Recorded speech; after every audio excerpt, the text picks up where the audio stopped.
इस लेक्चर में हम लोग रोटेशनल मैकेनिक्स के दो और बहुत ही इंटरेस्टिंग क्वेश्चन देखेंगे। पहला क्वेश्चन है, a particle of mass m moves with speed v0 in a circle of radius r0 on a frictionless tabletop. The particle is attached to a string that passes through a hole in the table as shown in the figure. The string is slowly pulled downwards until the particle is a distance rf from the hole, after which the particle moves in a circle of radius rf. तो इस question में जो ये मास m है एक frictionless table पे rotate कर रहा है और ये जो स्ट्रिंग है वो एक होल से नीचे जा रहा है और जो एक्सटर्नल एजेंट है वो धीरे धीरे इस स्ट्रिंग को पुल कर रहा है। धीरे धीरे स्ट्रिंग को पुल कर रहा है तो उससे क्या होगा, ये जो रेडियस है सर्कुलर पाथ का वो स्लोली डिक्रीज करेगा। अब क्वेश्चन में पूछा गया है कि इसमें से क्या क्या कंजर्व्ड रहेगा ड्यूरिंग दिस प्रोसेस जब मैं उसके रेडियस को स्लोली डिक्रीज कर रहा हूं। पहला है E इज कंजर्व्ड, दूसरा L is conserved, both E and L are conserved और neither E nor L is conserved. इसमें जो L है वो एंगुलर मोमेंटम है about this centre of the circle, वो जो उसका सेंटर है उसके अबाउट है। इसमें L कंजर्व्ड रहेगा और वो L क्यों कंजर्व्ड रहेगा, क्योंकि देखिए जब भी इसका मोशन सर्कुलर पाथ में हो रहा है तो इसमें रेडियल फोर्स एक लग रहा है due to tension of the rope. इस क्वेश्चन में दिया हुआ है कि जो एक्सटर्नल एजेंट है वो फोर्स F से पुल कर रहा है और जिसके कारण इसका सर्कुलर पाथ का रेडियस स्लोली डिक्रीज कर रहा है और यही फोर्स F जो है वो स्ट्रिंग में टेंशन T के रूप में प्रेजेंट है और इसी टेंशन T के कारण जो मेरा ये मास M है एक सर्कुलर पाथ में मूव कर रहा है। अब लेकिन उस सर्कुलर पाथ का रेडियस क्या है वो स्लोली डिक्रीज करता जा रहा है क्योंकि ये फोर्स इसको मास को अंदर की ओर पुल कर रहा है।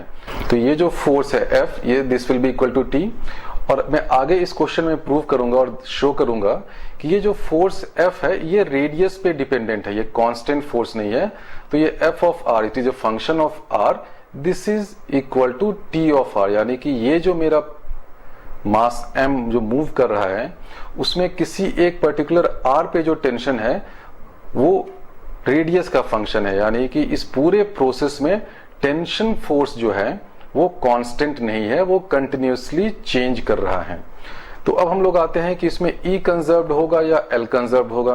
तो ये बहुत ही सिंपल है। सपोज किसी एक पर्टिकुलर पॉइंट पे मेरा पार्टिकल अगर यहां पर है M, फोर्स जो है वो रेडियली अंदर की ओर लगता है इस डायरेक्शन में और वो फोर्स क्या है, टेंशन T है और rate of change of angular momentum क्या होता है, dl by dt that is equal to torque. अब इस टेंशन T के कारण कोई टॉर्क नहीं होगा क्योंकि टेंशन T जो है वो रेडियली इनवर्ट डायरेक्शन में है। तो टॉर्क क्या होगा, this tension T into radius vector R और ये दोनों वेक्टर क्योंकि पैरेलल है इनका क्रॉस प्रोडक्ट 0 होगा।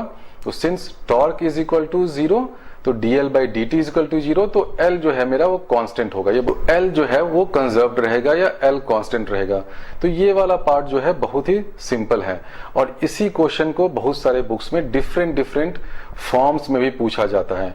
जैसे इसी क्वेश्चन को मैं इस फॉर्म में भी पूछ सकता हूं कि आप एक टेबल पे बैठे हुए हैं, आपने दो डंबल अपने हाथ में ले रखा है और अब अपने आप हाथ को क्लोज कर रहे हैं, you are bringing your hands towards your chest.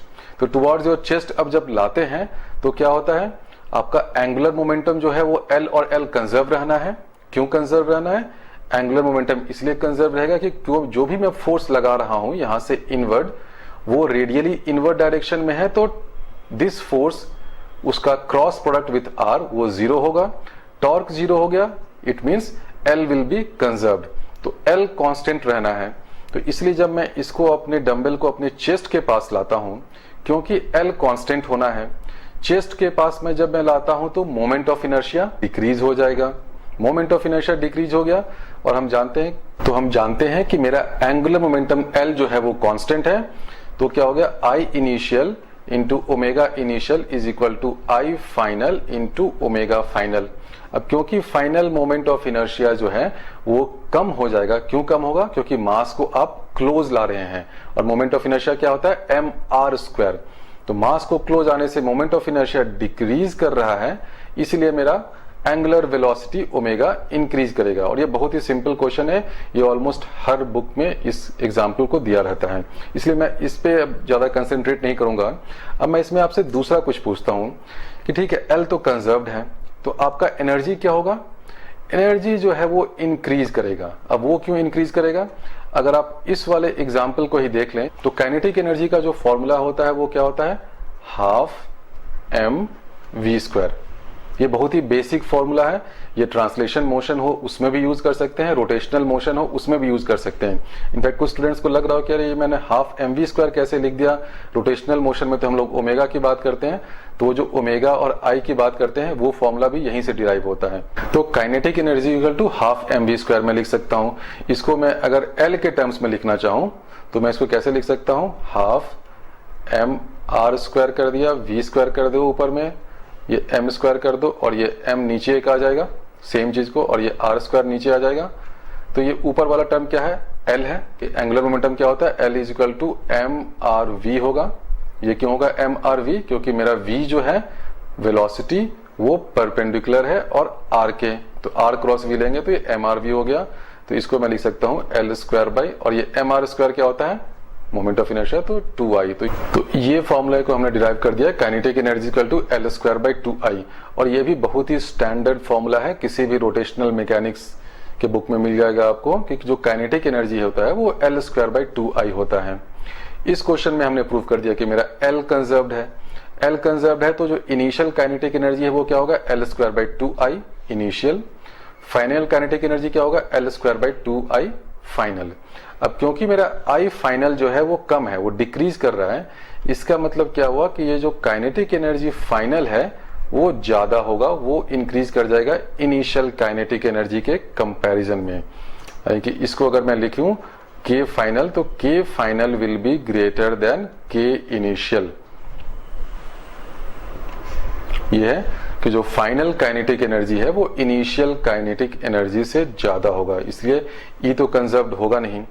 अब मैं नेक्स्ट पार्ट में आता हूं कि जो ठीक है, फाइनल काइनेटिक एनर्जी तो मेरा इनिशियल काइनेटिक एनर्जी से ज्यादा हो गया, लेकिन अब काइनेटिक एनर्जी अगर इंक्रीज कर रहा है तो वर्क कौन कर रहा है? क्योंकि हमने वर्क एनर्जी थ्योरम में देखा है कि किसी भी सिस्टम का, किसी भी पार्टिकल का, किसी भी मास का काइनेटिक एनर्जी तभी इंक्रीज करता है जब उस पर कोई वर्क हो, यानी कि there must be some agent doing work. तो वो भी आप आसानी से गेस कर सकते हैं कि इसमें भी देखिए, जो आप इस स्ट्रिंग को पुल कर रहे हैं फोर्स F से, तो ये कोई एक्सटर्नल मैन या कोई पुल करेगा, वो क्या कर रहा है? फोर्स F भी इधर लगा रहा है और मूवमेंट भी इस डायरेक्शन में हो रहा है, यानी फोर्स और डिस्प्लेसमेंट दोनों सेम डायरेक्शन में है, यानी पॉजिटिव वर्क वो कर रहा है। ठीक है, उसी को अगर मैं यहां पर भी एक्सप्लेन करूं कि ये जो टेंशन T है, जब इसका मोशन होगा तो टेंशन T किस डायरेक्शन में है?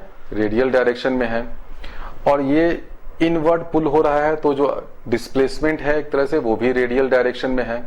वर्क डन पॉजिटिव होगा, तो वर्क डन पॉजिटिव, उसके कारण मेरा काइनेटिक एनर्जी यहां पर इंक्रीज कर रहा है। अगर आप ये डंबल वाला एक्सपेरिमेंट भी देखें तो इसमें भी क्या हो रहा है कि जो इनिशियल काइनेटिक एनर्जी है, ये सपोज Ki है, और जो फाइनल काइनेटिक एनर्जी है Kf है, तो मेरा फाइनल काइनेटिक एनर्जी जो है वो इनिशियल काइनेटिक एनर्जी से ज्यादा है। और वो ज्यादा क्यों है? इसमें कौन वर्क कर रहा है? इसमें वर्क आप खुद कर रहे हैं। जब आप पुल कर रहे हैं डंबल को अपने चेस्ट के पास, तो आप अगर आप ये एक्सपेरिमेंट को अपने घर में भी करेंगे तो आप देखेंगे कि अगर आप डंबल को अपने चेस्ट के पास पुल करेंगे तो आपको एक फोर्स लगाना पड़ेगा इनवर्ड डायरेक्शन में F, और डंबल का मोशन भी जो है वो इनवर्ड डायरेक्शन में है, तो फोर्स और मोशन दोनों सेम डायरेक्शन में है, यानी पॉजिटिव वर्क है। और वो पॉजिटिव वर्क कौन कर रहा है? पॉजिटिव वर्क आप कर रहे हैं, ह्यूमन कर रहा है। और उस पॉजिटिव वर्क के कारण क्या हुआ कि जो इनिशियल काइनेटिक एनर्जी मेरा Ki था वो इंक्रीज होकर फाइनल काइनेटिक एनर्जी हो गया। तो ये तो इसका एक लॉजिकल और क्वालिटेटिव एक्सप्लेनेशन मैंने दिया। अब मैं इसको क्वांटिटेटिवली भी प्रूव करता हूं कि जितना वर्क मैं करता हूं एग्जैक्टली उतना ही चेंज इन काइनेटिक एनर्जी इसमें हो रहा है। मान लीजिए कि किसी एक पर्टिकुलर इंस्टेंट पे वो जो पार्टिकल मेरा मास m का है वो रेडियस r पे है, इस सेंटर O से, यहाँ के उसका रेडियस r पे वो मूव कर रहा है।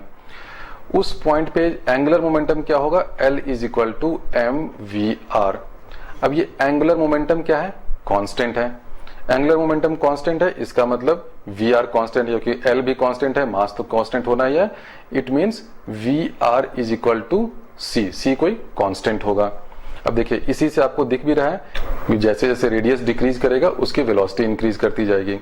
अब इसको मैं डिफरेंशिएट कर देता हूं, तो V are is equal to constant, तो मुझे क्या मिल जाएगा, v into D R plus R into D V is equal to 0, D V is equal to minus we by R D R. कि काइनेटिक एनर्जी मेरा क्या है, kinetic energy का बेसिक फॉर्मूला हमेशा याद रखिए, और उसको भी यूज कर सकते हैं, या आप L square by 2i use कर सकते हैं, लेकिन मैं बेसिक फॉर्मूला यूज करता हूं। काइनेटिक एनर्जी मेरा होता है हाफ एम वी स्क्वायर। तो चेंज इन काइनेटिक एनर्जी क्या हो जाएगा, डी के क्या हो जाएगा, डी के हो जाएगा derivative of this whole thing half M we square. अब इस पूरे डेरिवेटिव को अगर आपको निकालना है तो क्या होगा, वी स्क्वायर का डेरिवेटिव क्या हो जाएगा, 2v इंटू डी वी, तो ये 2 और ये 2 कैंसिल हो जाएगा, तो आपके पास आ जाएगा m into V into D V. ये देखिए derivative of half M we square is equal to M we into D V. अब आप डी वी वाले टर्म को यहाँ पे लिख दीजिए, तो आपके पास क्या आ जाएगा, m we into minus we by R D r आ गया। इसको मैं फिर से लिख सकता हूं, तो minus m we square by r आएगा। अब m we square by r क्या है, m we square by are तो ये टेंशन फोर्स है जो लग रहा है इसको रेडियस आर में मूव करने के लिए। तो ये हमने निकाला कि tension at radius R is equal to M we square by are. तो ये माइनस टर्म बाहर आ गया, into T into D R. तो अब हमारे पास आ गया कि डी के यानी कि change in kinetic energy is equal to minus T dot D R. अब ये देखिए टी डॉट डी आर क्या है, टी मेरा टेंशन है, डी आर क्या है, मेरा डिस्प्लेसमेंट जो रेडियल डायरेक्शन में हो रहा है। तो ये दोनों मिलाकर क्या हो जाएगा, पॉजिटिव वर्क डन। और अब बोल रहे हो कि ये माइनस यहां पर क्यों आ गया, और माइनस का सिग्निफिकेंस क्या है, माइनस यहां पर इसलिए आया है क्योंकि ये डी आर जो है आपका वो नेगेटिव है। जैसे जैसे आपका रेडियस डिक्रीज कर रहा है, आप टुवर्ड्स होल जा रहे हैं, तो आपका रेडियस तो डिक्रीज करेगा, रेडियस डिक्रीज करेगा यानी कि डी आर माइनस होगा। तो ये जो पूरा टर्म है ये पॉजिटिव वर्क डन हो गया। यानी हमने क्या निकाला कि ये जो work done by me is equal to change in kinetic energy. अब आप इसी चीज को चाहे तो इंटीग्रेट कर दें, ये आ गया D K is equal to minus T into D R. इसको मैं इंटीग्रेट कर दूं इनिशियल कंडीशन से लेके फाइनल कंडीशन तक, तो मेरे पास क्या आ जाएगा, k final minus k initial is equal to this is the total work done by me या कोई भी एक्सटर्नल एजेंट है।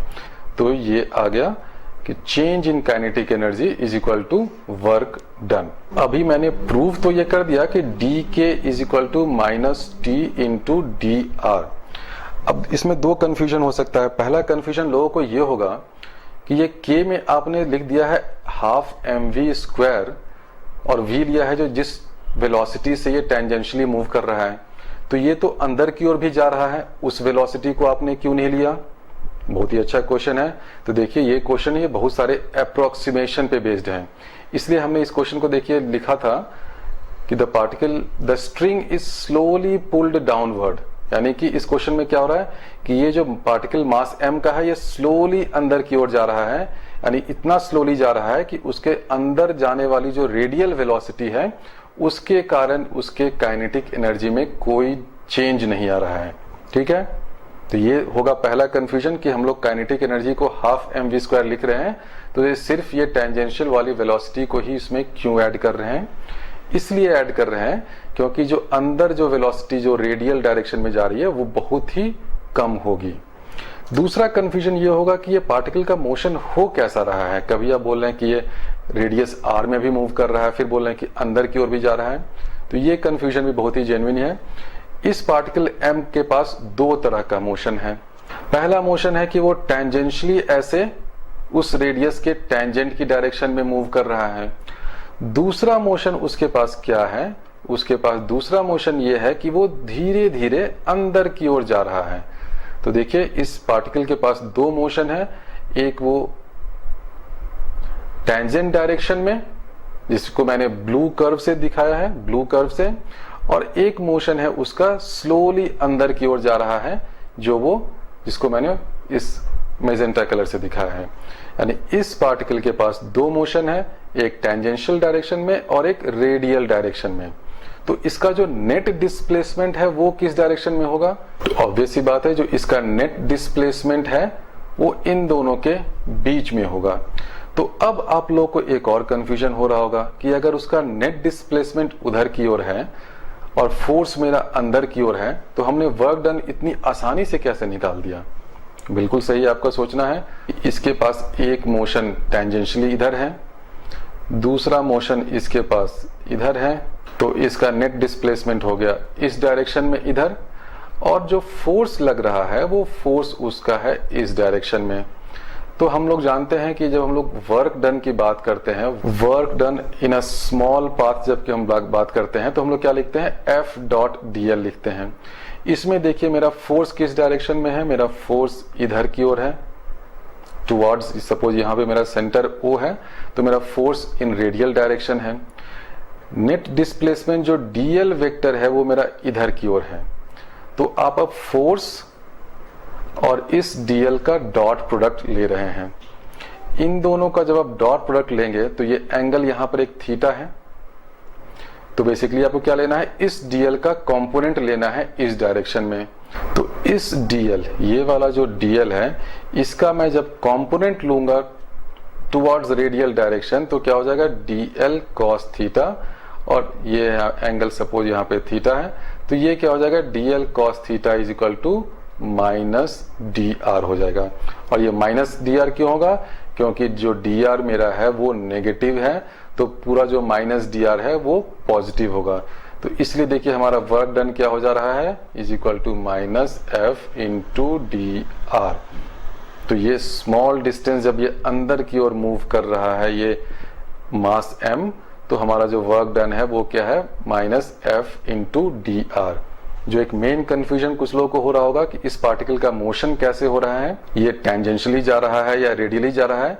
इस पार्टिकल का मोशन इन दोनों का कॉम्पोजिशन है, यानी कि इसके पास एक वेलोसिटी टेंजेंशियल डायरेक्शन में है और एक स्मॉल वेलोसिटी रेडियल डायरेक्शन में है, जिसके कारण ये होल की तरफ जा रहा है।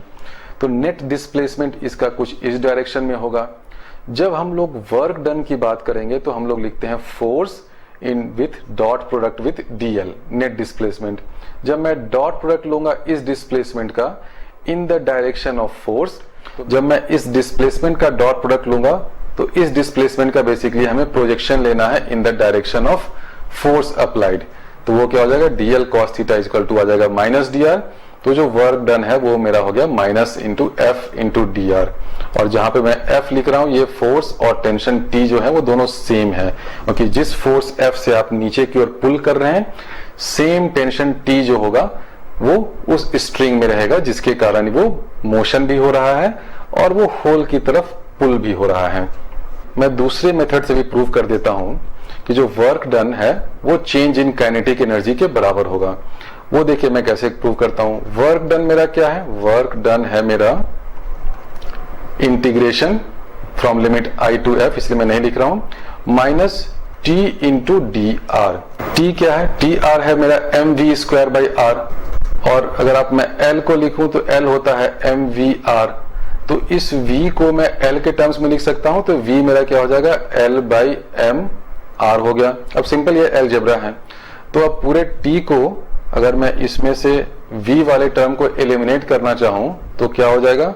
मैं लिख सकता हूं T is equal to M we square by are. तो v स्क्वायर की जगह मैंने लिख दिया L square by M square R square, और ये एक r यहां पर आ गया, यानी tension into as a function of r is equal to L square by M R cube. इस चीज को थोड़ा ध्यान से देखिए। अगर आपको क्वेश्चन में कभी पूछा जाए कि इसमें जो टेंशन है, इस तरह के क्वेश्चन में जब वो स्लोली इनवर्ट जा रहा है तो tension is inversely proportional to 1 by R cube. इस पॉइंट पर देखने से आपको लग रहा होगा कि जो टेंशन है मेरा वो 1 बाई आर पे डिपेंड कर रहा है, लेकिन नहीं, इस क्वेश्चन में क्योंकि L कांस्टेंट है तो L is equal to M V R होगा। तो जो वेलोसिटी है वो भी r पे डिपेंड कर रहा है। उसके डिपेंडेंस को जैसे velocity is equal to L by R हमने जो फाइनली लिख दिया, तो हम क्या पा रहे हैं कि tension as a function of R is equal to L square by M R cube. और इसमें देखिए क्या है, एल कांस्टेंट है, एम कांस्टेंट है, सो मैं लिख सकता हूं tension is inversely proportional to 1 by R cube. और मेरा टेंशन अगर इनवर्सली प्रोपोर्शनल है तो जो एक्सटर्नल फोर्स भी लग रहा था एफ, वो भी inversely proportional to 1 by R cube होगा, क्योंकि जो टेंशन है वही मेरा फोर्स एफ हो जा रहा है। और ये दोनों फोर्स जो है वो रेडियस आर पे डिपेंडेंट हैं। तो अब मैं इस वाले फॉर्मूले को, जो tension is equal to L square by M R cube, इसको यहाँ पे सब्स्टिट्यूट कर देता हूं क्या, तो हमारे पास आ गया माइनस टी की जगह L R square M R cube into D R.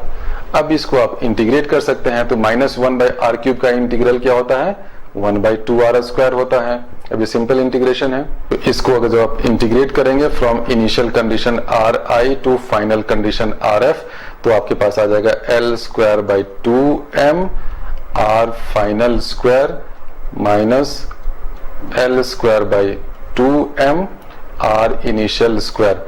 तो इस चीज को देखिए, ये क्या है, ये आपका L square by 2m R final square. तो एम आर स्क्वायर क्या होता है, moment of inertia I, final moment of inertia. L square by 2m R I square क्या होगा, इनिशियल मोमेंट ऑफ इनर्शिया। तो ये बेसिकली अब क्या हो गया,